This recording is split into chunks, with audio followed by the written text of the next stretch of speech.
O nədən ibarətdir?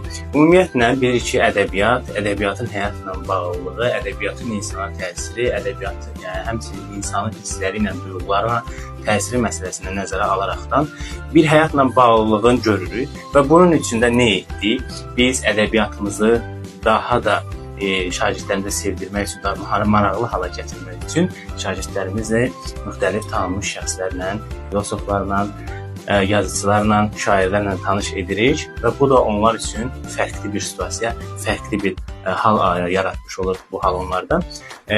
Bu da bizim deməli bir videorolikimiz var. Həmin videorolikdə tanınmış dəyərli şəxsiyyət, filosofumuz Müşfiq Ötkün müəllimlə dərsimizdə iştirak etdi müəllim və şagirdlərimizə öz təcrübələri ilə bağlı, şagirdlərimizin gələcəyi ilə bağlı onlara tövsiyələri verdi. İndi isə sıra videodadır. Videonu izləyib siz də bizim ədəbiyyat dərslərimizin necə maraqlı keçdiyini şahid ola bilərsiniz.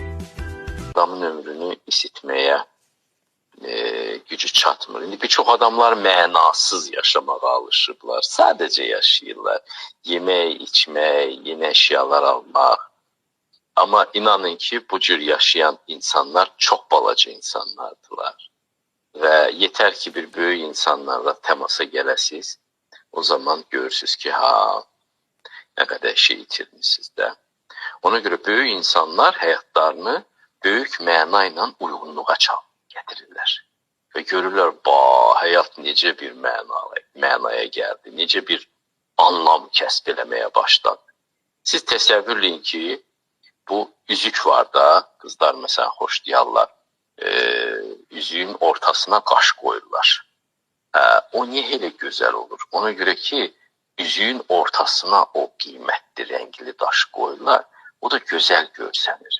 Sən həqiqəti tapanda, sən o üzüyün qaşı kimi olursan.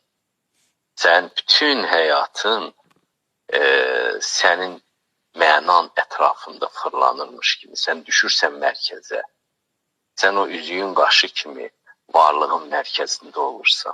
Nə qədər önəmli olduğunu hiss edirsən və bu egoizm olur. Sən özünü hədsiz dərəcədə önəmli hiss edirsən ki, ömrü boyu sən buna doğru can atmısan, önəmli hiss eləmək istəmişsiniz. Və bu egoizm olur. Sən özünü önəmli hiss eləmək üçün özünü hər yola vurmuşsan. Bahalı iPhone telefonu aldırmısan valideynlər və güclə yazdıqlar, kreditə falan giriblər ki, onu sənə alsınlar ki, sən özünü önəmli hiss edəsən.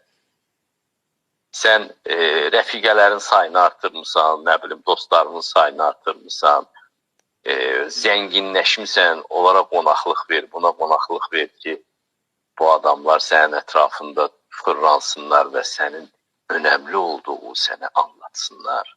Sən ailə yaratmışsan, uşaqlar falan, qohumlar, sən çoxlu evlər tikmişsən, nə bilim, mal, mülk almışsan ki, bütün bunların ətrafında üzüyün qaşı kimi olasın. Amma ola bilmirsən. Həqiqətə çatanda isə ola bilsin ki, İsa Peyğəmbər kimi başını qoymağa bir yerin də olmasın. Amma sən üzüyün qaşısan. Ola bilərsən Süleyman kimi padşah olasan. Amma yenə sən üzüyün qaşısan. Həqiqət yolçuluğu üzüyün qaşı olmaq sənətidir. Həqiqət yolçuluğu üzüyün qaşı, o zaman sən çox məmnun olursan. Sən bu varlığın içində əvəzsiz bir brilliant sanmış. Hətta uzaq ulduzlar belə gözləyirdilər sən nə vaxt dünyaya gələcəksən.